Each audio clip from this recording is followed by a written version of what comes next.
नमस्कार, आप देख रहे हैं अपने उत्तराखंड में हूं आपके साथ संदीप तिवारी। 2024 लोकसभा चुनाव के दौरान बड़ी संख्या में दूसरे दलों के नेता व कार्यकर्ता बीजेपी में शामिल हुए, लेकिन अब बढ़ा हुआ कुनबा कहीं न कहीं भाजपा के गले की फांस बनता नजर आ रहा है।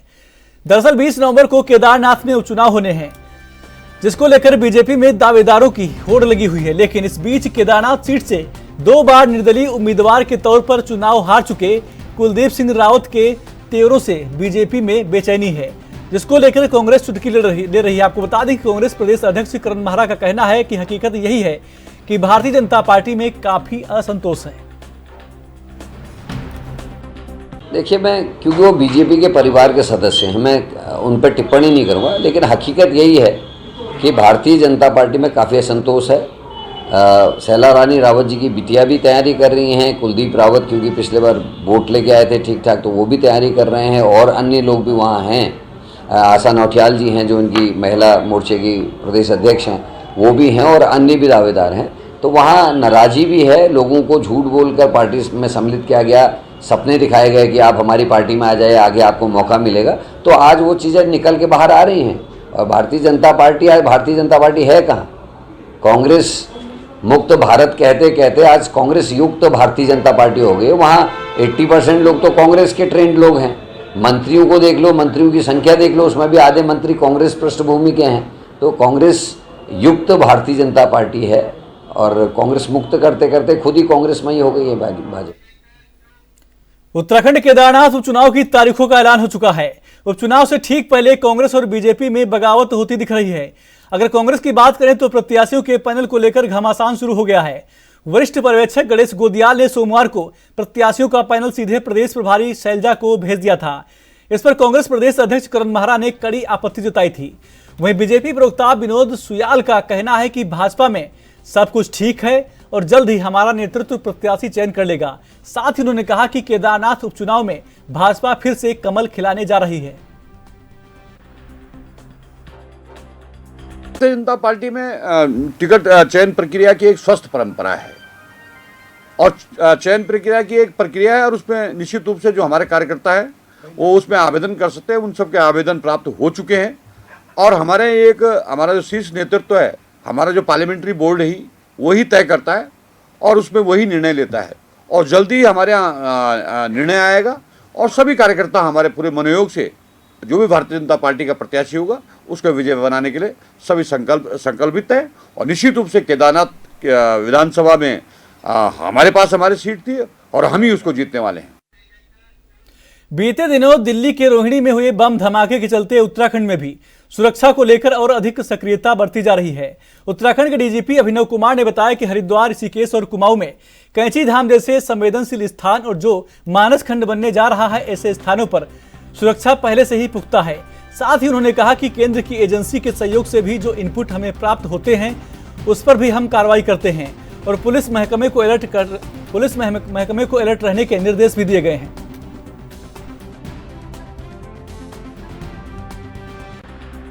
देखिए, हमारे यहाँ खासतौर से जो हरिद्वार और ऋषिकेश के तीर्थ स्थान है या 4 धाम के स्थल है, या उधर कुमाऊं साइड में भी कैंची धाम है और अब मानस खंड भी वहां विकसित किया जा रहा है, तो ये सारे सुरक्षा की दृष्टि से अति संवेदनशील स्थान है। तो यहाँ पर यद्यपि हमने सीसीटीवी और ये सब बाकी सब व्यवस्थाएं की हैं, नियमित रूप से इन सभी जगहों पर पुलिस की ड्यूटी भी रहती है, लेकिन जिस तरीके का आप देख रहे हैं माहौल है, तो हम लगातार इसके लिए सतर्क रहते हैं कि इस प्रकार से कहीं पे भी हम कोई चूक ना हो वहाँ की सुरक्षा में और किसी प्रकार से कोई अप्रिय घटना ना हो। और इसके लिए हम लगातार जो केंद्र की भी सुरक्षा एजेंसीज हैं, हमारे अपने स्टेट का जो इंटेलिजेंस डिपार्टमेंट है, ये भी लगातार इस पे पैनी नजर बनाए रखता है और समय समय पे हमें कुछ इनपुट्स भी मिलते हैं अपनी एजेंसीज के, उन पे भी हम कार्रवाई करते हैं। और इस वर्ष भी ये सारा, अब चूंकि त्योहारों का सीजन आ ही गया है, 15 दिन बाद दिवाली का त्योहार है, 14 दिन बाद, तो ये इसको सबको देखते हुए और लगातार हमारे हरिद्वार में, ऋषिकेश में बहुत हजारों लाखों की संख्या में लगातार पर्यटक और तीर्थयात्री आ रहे हैं, तो सुरक्षा के हम कड़े से कड़े इंतजाम कर रहे हैं। यहाँ पर भी मैं ये कहना चाहूंगा कि ये इन सभी महत्वपूर्ण स्थलों की प्रमुख रूप से जिम्मेदारी पुलिस विभाग की तो है ही, लेकिन हम आपके माध्यम से वहाँ की जनता से भी अपील करते हैं, वहाँ के सभी व्यवसायियों से भी अपील करते हैं कि वहाँ की सुरक्षा व्यवस्था को सुदृढ़ रखने में हमारा पूरी तरह से सहयोग करें। कोई भी संदिग्ध वस्तु या कोई भी संदिग्ध व्यक्ति आपको अगर वहां लगता है कि उसकी गतिविधियां थोड़ी सी सस्पिशियस हैं या कहीं पे किसी ने कोई पैकेज छोड़ दिया है या कहीं पे मतलब इस तरह से कोई रेकी कर रहा है, तो उसके बारे में हमें अवश्य सूचना दें। और हमारी कोशिश यही रहेगी कि पूरा ये त्योहार सीजन निर्विघ्न संपन्न कराया जाए और यहाँ जो भी तीर्थयात्री और पर्यटक आते हैं वो एक मधुर स्मृतियां लेके उत्तराखंड की यहाँ से वापस जाए। कुमाऊं आयुक्त एवं सचिव मुख्यमंत्री दीपक रावत ने राजकीय प्रजनन उद्यान भीमताल में औचक निरीक्षण किया। इसमें कई प्रकार की गड़बड़ियां पाई गई हैं। आपको बता दें कि जिस पर आयुक्त ने तत्काल राजकीय प्रजनन उद्यान भीमताल के परंपरागत कृषि विकास योजना के अंतर्गत संचालित आउटलेट को सील करने के निर्देश दिए गए हैं। कुमाऊं आयुक्त ने आपको बता दें कि अचानक राजकीय प्रजनन उद्यान भीमताल में स्थित परंपरागत कृषि विकास योजना के अंतर्गत बने हुए आउटलेट का निरीक्षण किया था। इस दौरान बताया कि शिकायत मिली थी कि किसानों को मिलने वाला बीज गुणवत्तापूर्ण नहीं है, साथ ही कई प्रकार की खामियां भी पाई गई हैं।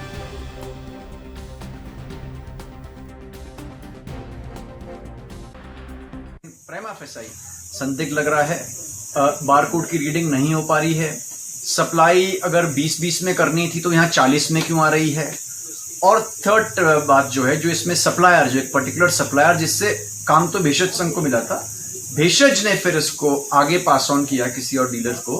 वो डीलर का कहना है कि इनका सीड प्रोग्राम उरई में चल रहा था और यूपी से जो सीड सर्टिफिकेशन एजेंसी वहाँ की है उन्होंने इसको सर्टिफाई किया है। तो उनसे भी डिटेल्स मांगे जा रहे हैं कि इनका प्रोग्राम कहाँ पे चल रहा था, किन्होंने उगाया, ताकि किसी भी दशा में जो किसानों को जो मिलना चाहिए बीज वो सही हो। माननीय मुख्यमंत्री जी इसमें उनके बहुत कड़े निर्देश हैं कि किसी प्रकार की क्वालिटी गुणवत्ता चाहे कहीं पे भी हो उससे कोई समझौता नहीं होना चाहिए। तो इसको फिलहाल अभी मैं सील करने के निर्देश यहाँ पे दे रहा हूँ हॉर्टिकल्चर डिपार्टमेंट को, और जब तक इसकी पूरी डिटेल जांच ना हो जाए और एक क्लैरिटी हो जाए कि एब्सोल्युटली सही बीज है, जो मांगा गया था वही बीज है, उसमें किसी प्रकार की कोई रेगुलरिटी नहीं है, तब तक जनपद हरिद्वार में डेंगू की पुष्टि के बाद स्वास्थ्य विभाग में हड़कंप मच गया है। मंगलौर क्षेत्र के ठसका गांव में 35 लोग डेंगू की चपेट में आ गए हैं। गांव में ग्रामीण बुखार की चपेट में हैं। आनन फानन में स्वास्थ्य विभाग की टीम ने गांव में कैंप लगाकर ग्रामीणों के ब्लड सैंपल एकत्र करने शुरू कर दिए और स्वास्थ्य विभाग के आलाधिकारी गाँव में पहुंचकर हालात का जायजा ले रहे हैं। सरकारी आंकड़ों के अनुसार अभी तक 35 लोगों को डेंगू की पुष्टि हो चुकी है और इस संख्या बढ़ने का अनुमान है। आपको बता दें कि गांव में स्वास्थ्य विभाग की टीम घर घर जाकर ग्रामीणों की जांच कर रही है। प्रशासन द्वारा गांव में डेंगू से निपटने के लिए गांव में फॉगिंग कराई जा रही है। डेंगू से पीड़ित मरीजों को उप जिला अस्पताल में उपचार के लिए भर्ती भी कराया जा रहा है। खबरों में आगे बढ़ते हैं। आपको बता दें कि भाजपा के प्रदेश मीडिया प्रभारी मनवीर सिंह चौहान द्वारा बताया गया है कि उत्तराखंड राज्य अपना 25वां स्थापना दिवस रजत जयंती के रूप में एक युवा प्रदेश के रूप में मनाया जाएगा। उनके मुताबिक युवा मुख्यमंत्री ने प्रदेश के युवाओं के लिए बेहतर रोजगार उपलब्ध कराया है और पूरे देश में आपको बता दें कि जीडीपी दर में उत्तराखंड राज्य सबसे अधिक जीडीपी वाले राज्य में शुमार हुआ है। आपको बता दें कि वहीं युवा मुख्यमंत्री के मार्गदर्शन में उत्तराखंड राज्य की लगातार विकास की तरफ कदम बढ़ रहा है। इसी क्रम में मुख्यमंत्री द्वारा इस बार उत्तराखंड राज्य के स्थापना दिवस को रजत जयंती और युवा प्रदेश के रूप में मनाने का निर्णय लिया गया है।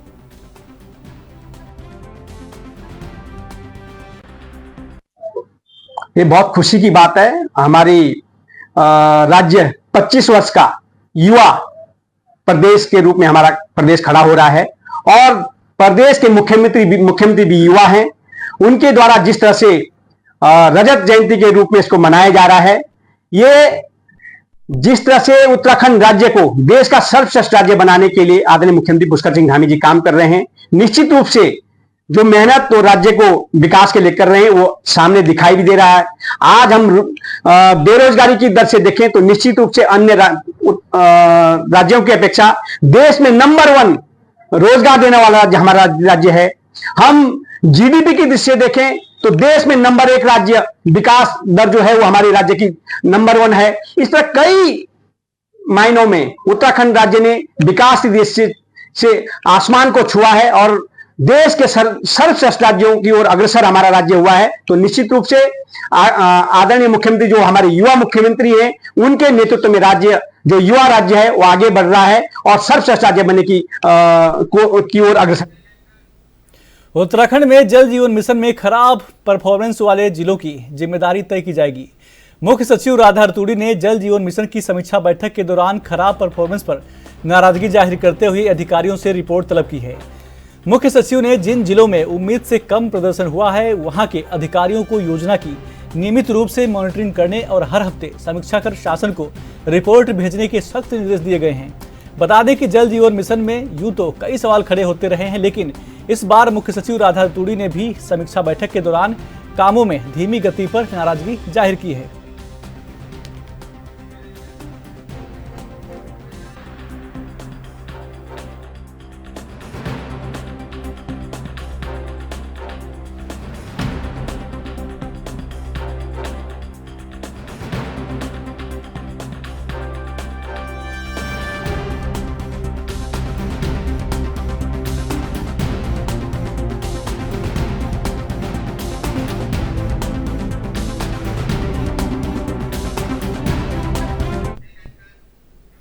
सर्दियों की शुरुआत में मौसम जैसे जैसे अपना रुख बदलता जा रहा है, वैसे वैसे ही खांसी, जुकाम, बुखार जैसी बीमारियां पैर पसारती जा रही हैं।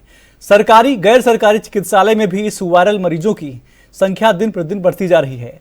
वहीं सामुदायिक स्वास्थ्य केंद्र के चिकित्सा अधीक्षक डॉक्टर धीरेन्द्र मोहन गहलोत मीडिया के जरिए जनता को संदेश देते हुए कहा कि इस बदलते हुए मौसम में दिन में गर्मी, रात को सर्दी, इसका बचाव करें। कपड़ों को आपको बता दें कि गर्म कपड़ों का प्रयोग करें। खांसी, जुकाम, बुखार होने पर तुरंत डॉक्टर से संपर्क करें। बदल रहा है तो इसमें एक एलर्जी और अस्थमा के मरीज बढ़ रहे हैं, वायरल फीवर के मरीज बढ़ रहे हैं। तो मैं इस तरह के जो एलर्जी वाले मरीज हैं जिनको अस्थमा हो जाता है उनसे कहूँगा कि ज़्यादा ठंड में बाहर ना निकलें और पूरे कपड़े पहन कर रहें। ऐसे ही वायरल वाले मरीजों के लिए भी सावधानी कहेंगे कि लिक्विड लेते रहें और आकर अस्पताल में दिखाएं। जैसे दीपावली का त्यौहार आ रहा है और ठंड ओस पड़ने शुरू हो जाती है तो जो पॉल्यूशन के कारण जिनको एलर्जी होती है वो मरीज भी बढ़ जाते हैं, तो उनसे भी हम सावधानी बरतने की। मुख्यमंत्री पुष्कर सिंह धामी ने पौड़ी जिले के नयार घाटी में नयार फेस्टिवल का उद्घाटन किया। इस दौरान सीएम धामी ने गंगा आरती में भी हिस्सा लिया। सीएम धामी ने एडवेंचर स्पोर्ट्स को भी हरी झंडी दिखाई। इस दौरान सीएम धामी ने कहा कि नयार घाटी के विकास और इस क्षेत्र को पर्यटन के लिहाज से विकसित करने के लिए सरकार पूरे प्रयास करेगी। सीएम ने कहा देवप्रयाग में आपको बता दें कि हर रोज श्यामगंगा आरती का आयोजन किया जाता है।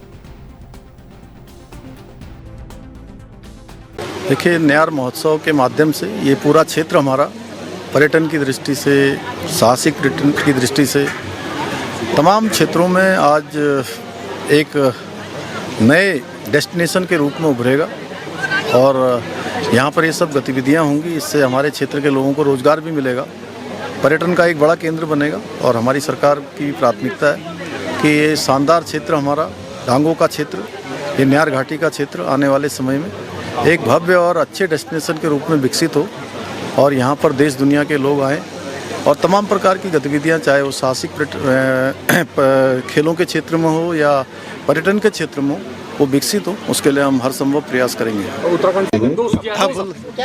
थूक याद जैसी जो चीज़ें हैं वो उत्तराखंड में बिल्कुल भी किसी भी कीमत पर यहाँ पर सहन करने योग्य भी नहीं है और देवभूमि के अनुरूप नहीं है। इसलिए हमने कहा है इस पर हम सख्त कार्रवाई करेंगे।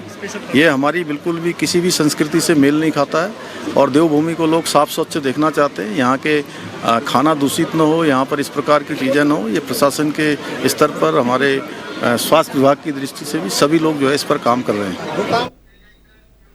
हरिद्वार से बीजेपी सांसद त्रिवेंद्र सिंह रावत के नेतृत्व में आज स्वच्छता अभियान चलाया गया। इस दौरान पूर्व कैबिनेट मंत्री मदन कौशिक, भाजपा विधायक आदेश चौहान समेत कई बीजेपी के पदाधिकारी और कार्यकर्ता मौजूद रहे। हरिद्वार में गणेश घाट के पास सभी लोगों ने मिलकर गंगा से प्लास्टिक, कपड़े और अन्य कूड़े करकट को बाहर निकाला। सांसद त्रिवेंद्र सिंह रावत ने कहा कि गंगा की सफाई करके उन्हें संतुष्टि मिली है। प्रत्येक नागरिक को गंगा स्वच्छता का ध्यान रखना चाहिए और स्वच्छता की शुरुआत अपने घर से ही करनी चाहिए।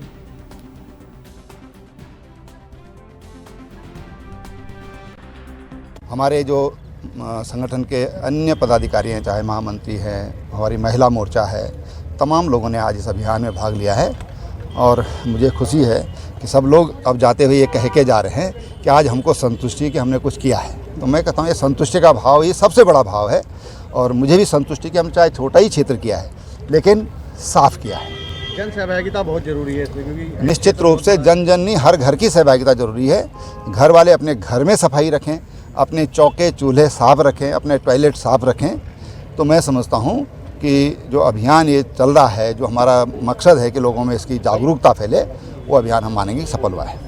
बहुत धन्यवाद। खबरें और भी हैं, छोटा सा ब्रेक।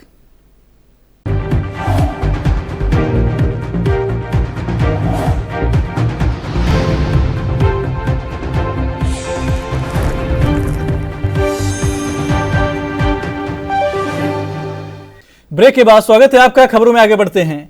मुनीकीरेती थाना पुलिस और एसओजी की टीम ने होटल के 2 कर्मचारियों को चरस सप्लाई करते हुए गिरफ्तार कर लिया है, जिनके कब्जे से पुलिस ने 830 ग्राम चरस बरामद की है। पुलिस ने दोनों होटल कर्मचारियों को आपको बता दें कि मुकदमा दर्ज करने के बाद कोर्ट के आदेश पर जेल भेज दिया है। तस्करी में इस्तेमाल स्कूटी को भी पुलिस ने कब्जे में लेकर सीज कर दिया है। मामले का खुलासा जनपद टिहरी की पुलिस कप्तान आयुष अग्रवाल ने किया है। उन्होंने बताया कि आरोपियों की पहचान नवीन बिष्ट और प्रवीण दास के रूप में हुई है, जो उत्तरकाशी और मुनीकीरेती के रहने वाले हैं। आरोपी तपोवन के एक होटल में नौकरी करते हैं, जो चमोली और उत्तरकाशी से सस्ते दामों में चरस मंगाते हैं और होटल में आने वाले गेस्ट को महंगे दामों पर चरस बेचने का काम करते हैं। आरोपियों को पकड़ने में मुख्य रूप से तपोवन चौकी प्रभारी प्रदीप रावत और एसओजी के एसआई राजेंद्र रावत ने अहम भूमिका निभाई है। कि माननीय मुख्यमंत्री जी द्वारा एक ड्रग्स फ्री देवभूमि अभियान चलाया जा रहा है, जिसमें कि टिहरी पुलिस द्वारा भी इसमें योगदान दिया जा रहा है और जो भी ड्रग्स के तस्कर हैं इनके विरुद्ध लगातार कार्रवाई की जा रही है। और इसी क्रम में हमारी जो एएनटीएफ की टीम है और मुनीकीरेती थाना की टीम है, इनको एक बड़ी सफलता 2 बड़े कार्रवाइयां इनके द्वारा की गई हैं। पहले प्रकरण में 2 अभियुक्तों को गिरफ्तार किया गया है और जिनके कब्जे से 830 ग्राम चरस बरामद की गई है। ये दोनों तपोवन एरिया में होटल रेस्टोरेंट्स में काम करते हैं और इनके द्वारा बताया गया है कि ये उत्तरकाशी और अन्य जनपदों से लेकर आते हैं और जो तपोवन में रेस्टोरेंट्स वगैरह में सप्लाई करते हैं। तो हमारी टीम के द्वारा इनको पकड़ा गया है और एनडीपीएस एक्ट में मुकदमा पंजीकृत करके माननीय न्यायालय के समक्ष इनको प्रस्तुत किया जा रहा है। इसी प्रकार से एक और बड़ी सफलता हमारी टीम को हासिल हुई है। इसमें भी हमारी टीम के द्वारा एक पिकअप को पकड़ा गया था, जिसमें लगभग 25 पेटी शराब बरामद हुई थी और शराब की जांच करने पर कुछ संदिग्ध प्रतीत होने पर हमारे द्वारा आबकारी निरीक्षक को भी मौके पर बुलाया गया था और उनके द्वारा देखकर जांच करके बताया गया कि इसमें जो होलोग्राम लगा हुआ है, जो लेबलिंग हुई है, वो नकली है।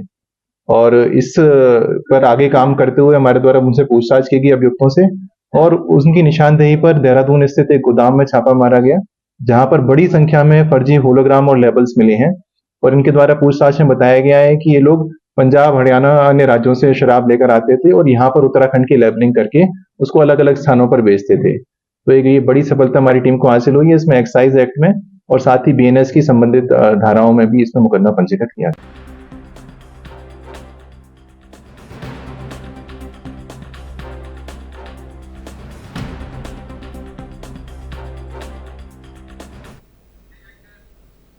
दिवाली के मौके पर बाजारों में पटाखों की अस्थायी दुकान लगेंगी या नहीं, इस पर संशय बन गया है। आपको बता दें कि दरअसल एसडीएम स्मृता परमार और सीओ संदीप नेगी ने कोतवाली में व्यापारियों के साथ बैठक की, जिसमें बाजारों में पटाखे की अस्थायी दुकान लगाने को लेकर चर्चा हुई है।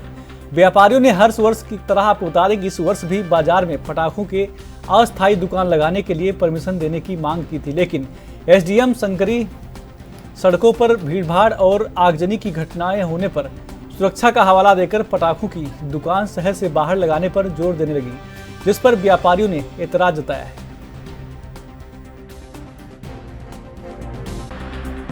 प्रशासन ने जो आज बैठक रखी, उसका उद्देश्य था कि जैसे हमेशा ये होता सामंजस्य बैठा कर व्यापार मंडल की साथ कि पटाखे कहाँ लगें। तो प्रशासन का हमेशा कहना है खुले बाजार में लगाया जाए, परंतु हमने बताया कि क्योंकि ऋषिकेश ठंडी जगह है और इस बार ठंड भी ज़्यादा और जल्दी आ गई, खुले में लगाना से पटाखे ख़राब हो जाएंगे और व्यापारी वर्ग छितर बितर हो जाता है। तो हमेशा से ऋषिकेश का व्यापारी सतर्क रहा है, सजग रहा है। तो हमने कहा कि अपने हिसाब से सिक्योरिटी सुरक्षा भी रखते हैं दुकानदार, तो पटाखे हमेशा की तरह बाज़ार में लगें और जिससे व्यापारियों का, क्योंकि व्यापार अब पहले के मुकाबले ऑनलाइन की वजह से व्यापार वैसे ही फीका रहता है, तो व्यापार में फ़र्क ना पड़े, इसलिए बाज़ार में ही पटाखे लगे हर बार की तरह। तो अभी तक क्या परमिशन दे दी है उन्होंने बाजार में लगाने की? नहीं, उन्होंने कहा है कि हम आपसे विचार करेंगे, पर सहमति हमारी मांग है और हम यही लगाएंगे, हमारी ऐसी इच्छा है। इसमें जो आने वाला दीपावली का पर्व है उसमें किस तरह से हमारी ट्रैफिक व्यवस्था रहेगी, फायर की जो व्यवस्था रहेगी, और साथ ही हमें पटाखा दुकानों के लाइसेंस निर्गत करने के लिए भी कुछ आवेदन प्राप्त हुए हैं, तो उसके संबंध में भी वार्ता हुई है हमारी व्यापार संघ से। तो ये 3-4 मुद्दे थे जिनके संबंध में हमने डिस्कशन किया। क्या डिसीजन लिया गया? क्या हम पिछले मतलब इससे पहले क्या व्यवस्था रही है यहाँ ऋषिकेश में, उसको भी हम पुलिस के साथ डिस्कस कर रहे हैं, और मतलब सभी तथ्यों को ध्यान रखते हुए फिर उसमें एक निर्णय लिया जाएगा। कुछ दिशा निर्देश दिए हैं व्यापारियों को सुरक्षा को लेकर, कैसे? हाँ, इसमें जो बेसिक मिनिमम जो रिक्वायरमेंट्स होती है कहीं पे भी पटाखा दुकान लगाने के लिए, वो तो हमने उनको कहा ही है कि पर्याप्त पानी की व्यवस्था, रेत की व्यवस्था, फायर एक्सटिंग्विशर्स, वो सब अपने दुकान के पास वो रखेंगे, और दुकानों को इस तरह से रखा जाए कि कोई भी अतिक्रमण ना हो सड़क पे, चाहे वो मतलब ख़रीदारी के लिए आने वाले लोग हों या फिर जो दुकानदार हैं, वो इस तरह से मतलब वहाँ पे गतिविधियाँ हों कि अतिक्रमण ना हो, क्योंकि जो फायर की गाड़ियाँ हैं या अन्य इमरजेंसी की गाड़ियाँ, उनको भी उस रास्ते से जाना है, तो क्या कि वो रेत वगैरह, पानी और फायर एक्सटिंग्विशर्स वो लोग रखेंगे। फायर ब्रिगेड के लिए जैसे अभी पुलिस ने हमें बताया कि 2 गाड़ियाँ उनके पास, 2 फायर टेंडर्स उनके पास हैं, वो लगातार मोशन में भी रहेंगे, और उनके फिक्स्ड पॉइंट्स भी है जहाँ पे वो मतलब अभी एक्सरसाइज करेंगे पहले, और फिर एक फिक्स पॉइंट्स पे वो खड़े रहेंगे जहाँ से कि मैक्सिमम कवरेज हो पाए। देहरादून के विकासखंड रायपुर के मालदेवता में जिला प्रशासन की ओर से बहुउद्देशीय शिविर का आयोजन किया गया था। इस दौरान रायपुर विधायक उमेश शर्मा काऊ, जिलाधिकारी देहरादून सविन बंसल, एसएसपी अजय सिंह के साथ ही तमाम अधिकारी मौजूद रहे। इस शिविर में बड़ी संख्या में फरियादी अपनी फरियाद लेकर पहुंचे, जिसका मौके पर ही निस्तारण किया गया। वहीं शिविर में बिजली, पानी, पेंशन, सड़क आदि से संबंधित समस्याएं प्राप्त हुई हैं। जिलाधिकारी ने कहा है कि जिला प्रशासन की कोशिश है कि जनता की समस्याओं का त्वरित निस्तारण हो। अभी तक मसूरी, ऋषिकेश आदि स्थानों पर इस तरह के शिविर लगाए गए हैं और आगे भी यह शिविर लगाए जाएंगे। वहीं फरियादियों ने भी जिला प्रशासन के इस शिविर की जमकर तारीफ की है। मसूरी में हो चुका है, ऋषिकेश में किया गया है, भाऊवला में किया गया है, जन सुनवाई, जनता दर्शन, फील्ड इंस्पेक्शंस और बहुउद्देशीय शिविर। ये जो हमारा एक स्पेक्ट्रम है पब्लिक से कनेक्ट होने का, ये चलता रहेगा। प्रदेश में इन दिनों डेमोग्राफिक चेंज को लेकर सियासत गर्म है। आपको बता दें कि वहीं हाल ही में AIMIM के राष्ट्रीय अध्यक्ष असदुद्दीन ओवैसी ने एक ट्वीट पर फिर सियासत गर्मा गई है। ओवैसी ने ट्वीट में लिखा है कि उत्तराखंड के चमोली में मुस्लिम परिवारों का सामूहिक बहिष्कार किया जा रहा है, जिसको लेकर उत्तराखंड राज्यसभा सांसद और भाजपा के वरिष्ठ नेता नरेश बंसल ने कहा कि सम्मान और समानता के लिए ही उत्तराखंड में समान नागरिक संहिता लाया गया है, लेकिन कोई देवभूमि उत्तराखंड का देव स्वरूप और उत्तराखंड की पवित्रता को नष्ट करने का काम करेगा, भाजपा सरकार उसको नहीं बख्शेगी और ऐसे लोगों के खिलाफ सख्त कार्रवाई की जाएगी। सम्मान और समानता, इसी के लिए समान नागरिक संहिता लाई जा रही है उत्तराखंड में, लेकिन इसके साथ साथ देवभूमि का देवत्व और देव स्वरूप बनाए रखना यह भी आवश्यक है। इसके स्वरूप को कोई बदलने का प्रयास करेगा, इसके स्वरूप से कोई खिलवाड़ करेगा, इसकी पवित्रता को नष्ट करने का प्रयास करेगा, तो उत्तराखंड की सरकार बर्दाश्त नहीं करेगी, उसके खिलाफ कड़ी कार्रवाई। जिलाधिकारी नैनीताल द्वारा मानसून सीजन में बारिश से सरकारी विभागों को हुए नुकसान के लिए एक समन्वय समिति का गठन किया गया था। समिति ने अपनी रिपोर्ट तैयार कर ली है और सर्वे का काम भी पूरा कर लिया गया है। इसी के मद्देनजर जिलाधिकारी नैनीताल ने हल्द्वानी स्टेडियम के आसपास हुए नुकसान का स्थलीय निरीक्षण किया और समन्वय समिति के साथ बैठक कर जल्द से जल्द पुनर्निर्माण कार्यों को पूरा करने के निर्देश दिए गए हैं। जिलाधिकारी नैनीताल ने आपको बता दें कि निरीक्षण के दौरान बताया कि बरसात के मौसम में गौला नदी के तेज बहाव में खेल विभाग, PWD, सिंचाई, NHI, अन्य विभागों को भी नुकसान हुआ है। उसके लिए समन्वय समिति गठित की गई है, जिसका सर्वे पूरा हो चुका है। जो नेशनल गेम्स का समापन समारोह होना है और जो विभिन्न जो भी प्रतियोगिताएं होनी हैं उसके लिए यहाँ लगातार काम चल रहा है और हम इसी प्रयास में सभी एजेंसीज़ लगी हुई हैं कि जल्दी से जल्दी इसको हम जो भी कमियां रह गई हैं उनको दूर कर लें। और इसमें विभाग और एजेंसीज़ के माध्यम से ये आश्वस्त भी किया गया है कि समय पूर्व ही सारी तैयारियां सुनिश्चित कर ली जाएंगी। इस बार जो आपदा आई थी उसमें बहुत ज़्यादा नदी का जो जल भराव प्रवाह है वो बहुत ज़्यादा होने की वजह से यहाँ जो इंफ्रास्ट्रक्चर है ग्वाला के किनारे उसको काफ़ी नुकसान पहुँचा था। उसमें PWD की रोड भी है और रेलवे का कुछ इंफ्रास्ट्रक्चर है, इसके साथ NHAI का ब्रिज है और ये खेल विभाग का एक स्टेडियम भी है। तो ये सारे एसेट्स में फ्यूचर जो प्रोटेक्शन वर्क्स है और जो डिज़ास्टर मिटिगेशन के काम हैं वो किस प्रकार से करे जाएं उसके लिए एक समिति विभिन्न विभागों के आपसी कोऑर्डिनेशन के लिए हमने गठित करी थी। उन्होंने अपनी जो सर्वे है वो पूरा लगभग कंप्लीट कर लिया है और उनकी जो रिकमेंडेशंस है उस पर फाइनल निर्णय लेकर शासन को प्रेषित किया जाना है। उसी के लिए आज मैंने यहाँ पर विज़िट किया है और अभी हम अधिकारियों के साथ इसमें एक मीटिंग भी करेंगे और जो भी रिकमेंडेशंस डिफरेंट डिपार्टमेंट ने दी हैं अपने अपने प्रोटेक्शन वर्क्स के लिए उसमें एक विभाग के कार्य से दूसरे विभाग के एसेट को कोई नुकसान ना पहुंचे, ये समन्वय बनाया जाना बहुत ज़रूरी है। उसके लिए हम लोग ये पूरा प्रयास कर रहे हैं। जो भी फाइनल रिपोर्ट इसमें बनेगी सभी की सलाह से उसको हम लोग शासन को प्रेषित करेंगे। उसके बाद वहाँ पर जो प्रोटेक्शन वर्क्स का धनराशि वगैरह है वो निर्गत करने का। बस इतना ही। नमस्कार।